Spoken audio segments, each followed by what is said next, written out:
Death of democracy, लोकतंत्र की हत्या तब होती है जब एक ईडी की टीम भ्रष्टाचारी को पकड़ने जाती है और उन पर दिन दहाड़े हमला होता है। लोकतंत्र की हत्या तब होती है जब आतंकवाद में जांच करने के लिए एनआईए की टीम पहुंचती है और दिन दहाड़े उन पर हमला किया जाता है। डेथ ऑफ डेमोक्रेसी तब होती है जब संदेश खाली की महिलाओं को न्याय देने के बदले शाहजहां को लगातार संरक्षण दिया जाता है राज्य के द्वारा, और जिस प्रकार से बलात्कारी बचाव, आतंकी बचाव किया जाता है। तो डेथ ऑफ डेमोक्रेसी की तो परिभाषा ये है, और ये केवल मैं नहीं कह रहा हूं, ये तो अधीर रंजन चौधरी कांग्रेस के नेता भी कह रहे हैं जो इंडिया अलायंस के पार्टनर हैं। ये तो लेफ्ट पार्टी के नेता भी कह रहे हैं। और आज किस बात का प्रदर्शन ये लोग कर रहे हैं इलेक्शन कमीशन के सामने?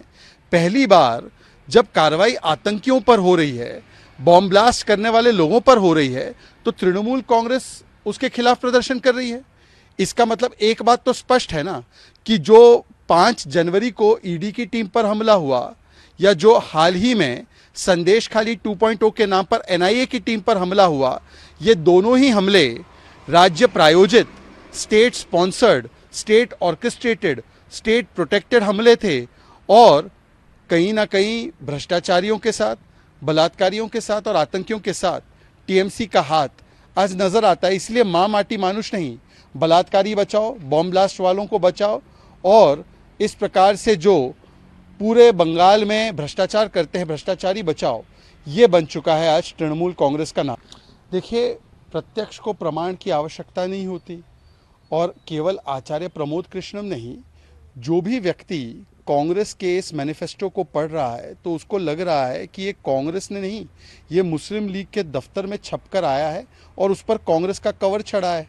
क्योंकि अगर आप मुस्लिम लीग का मैनिफेस्टो देखेंगे तो वो शरिया की वकालत करते हैं, कांग्रेस भी यहाँ पर 3 तलाक जैसे कुरीतियों की वकालत करती है। मुस्लिम लीग का मैनिफेस्टो विभाजनकारी सोच रखता है, बांटने की सोच रखता था, कांग्रेस के मैनिफेस्टो में भी विभाजनकारी और बांटने वाली सोच है। मुस्लिम लीग का मैनिफेस्टो हिंदू विरोधी बातें करता था, कांग्रेस का भी मैनिफेस्टो हिंदू विरोधी बातें करता है। और केवल मैनिफेस्टो नहीं, ये तो वो पार्टी है जिसके प्रधानमंत्री ने कहा कि संसाधनों पर पहला अधिकार मुस्लिम का होना चाहिए। ये वो पार्टी है जिसने कहा कि हिंदू टेरर होता है, हिंदुत्व आईसिस बोको हराम होता है। इनके साथी कहते हैं आईसिस, ये इनके साथी कहते हैं सनातन को समाप्त कर देना चाहिए, सनातन बीमारी की तरह है, हिंदू धर्म धोखा है, रामचरितमानस पोटेशियम साइनाइड है। तो अगर आप देखेंगे केवल मैनिफेस्टो नहीं, इनके हर मैनिफेस्टेशन में हिंदू विरोध कूट कूट कर भरा है। और आज केवल आचार्य प्रमोद कृष्णम नहीं, वैसे तो संत आदमी कोई झूठ नहीं बोलते, पर इनके सारे नेता, चाहे गौरव वल्लभ हो, वो भी यही बात करते हैं। उन्होंने भी बताया है कि सनातन विरोधी नारे लगाने के लिए कैसे कहा जाता था। और कांग्रेस पार्टी में एक हिंदू विरोधी मानसिकता, रामद्रोही मानसिकता किस प्रकार से कूट कूट कर भरी है, उसका प्रमाण आए दिन मिलता है। मैनिफेस्टो तो केवल एक प्रत्यक्ष प्रमाण है। देखिए, राहुल गांधी जी अब स्पष्ट करे कि क्या वो वायनाड की जनता को धोखा देने वाले हैं या वो अमेठी की जनता को हमेशा के लिए भूल चुके हैं।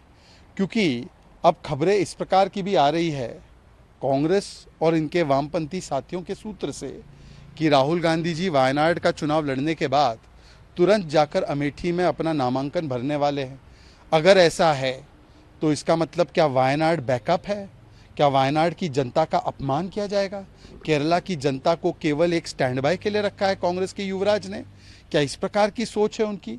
क्या वायनाड को अपमानित कर रहे हैं?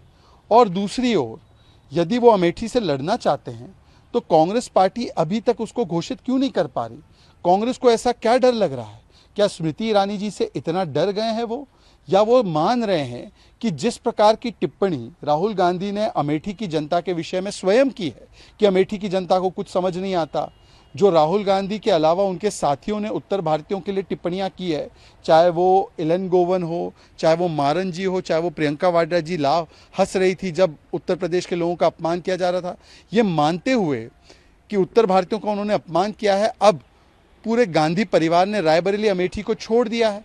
तो इसके ऊपर तो पूरा स्पष्टीकरण केवल कांग्रेस पार्टी ही दे सकती है कि क्या वो वायनाड की जनता को धोखा देने वाले हैं, क्या वो अमेठी की जनता को छोड़ देने वाले हैं। इसके ऊपर स्पष्टीकरण राहुल गांधी को देना चाहिए और बताना चाहिए।